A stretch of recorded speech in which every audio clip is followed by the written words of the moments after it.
लोकसभा चुनाव नजदीक हैं और लोकसभा चुनाव की तारीख यानी कि मतदान की तारीख जैसे जैसे करीब आती जा रही है वैसे वैसे चाहे भाजपा हो या कांग्रेस या कोई निर्दलीय क्यों ना हो, सबकी सांसें थमी हुई हैं क्योंकि अभी तो मतदान होगा, फिर परिणाम क्या होने वाला है ये बाद में की देखने की बात रहेगी। लेकिन उससे पहले बात कर लेते हैं कि कांग्रेस और बीजेपी की मुश्किलें लगातार बढ़ी हुई हैं और इसी कड़ी में आपको बता दें कि भारतीय जनता पार्टी लंबे समय से कांग्रेस पर धावा बोल रही थी ब्राह्मण को टिकट देने के नाम पर। अब आपको बता दें कि भीलवाड़ा में अब सीपी जोशी यानी कि डॉक्टर सीपी जोशी ने भीलवाड़ा से प्रत्याशी के रूप में एंट्री मार ली है, यानी कि कांग्रेस ने ब्राह्मण टिकट के नाम पर सीपी जोशी को भीलवाड़ा से इस बार के लोकसभा चुनावों में प्रत्याशी बनाया है। क्योंकि लंबे समय से जिस तरीके से बीजेपी लगातार पलटवार कर रही थी कांग्रेस पर, तो बीजेपी को कहीं ना कहीं चुप कराने के लिए, ब्राह्मण समाज का कहीं ना कहीं समर्थन पाने के लिए इस बार कांग्रेस ने एक बड़ा दांव खेल दिया है जो कहीं ना कहीं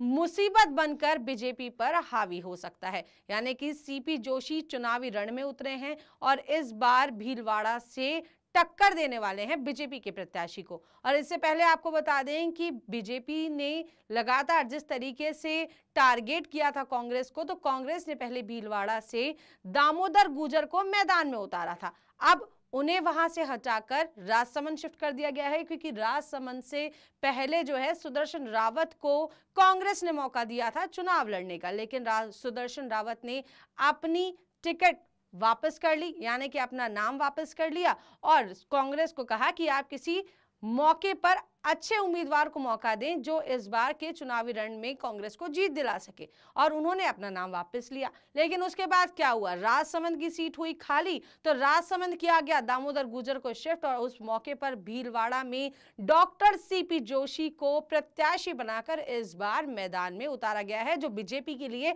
एक बड़ी चुनौती बनकर सामने आ सकता है। तो अब बातचीत कर लेते हैं डॉक्टर सीपी जोशी हैं कौन। तो आपको बता दें कि पूर्व विधानसभा अध्यक्ष रहे हैं और कांग्रेस के दिग्गज नेताओं में से एक हैं डॉक्टर सीपी जोशी। ब्राह्मण चेहरा हैं।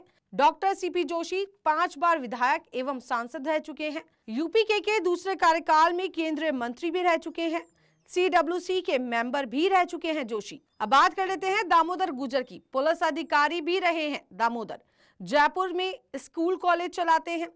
गुर्जर जाति से हैं दामोदर। गहलोत सरकार में देवनारायण बोर्ड के मेंबर रहे हैं गुर्जर। एजुकेशन सोसाइटी के अध्यक्ष हैं दामोदर गुजर। और कांग्रेस के लिए सबसे बड़ी चुनौती ब्राह्मण को टिकट देने को थी और बीजेपी लगातार कांग्रेस को घेर भी रही थी।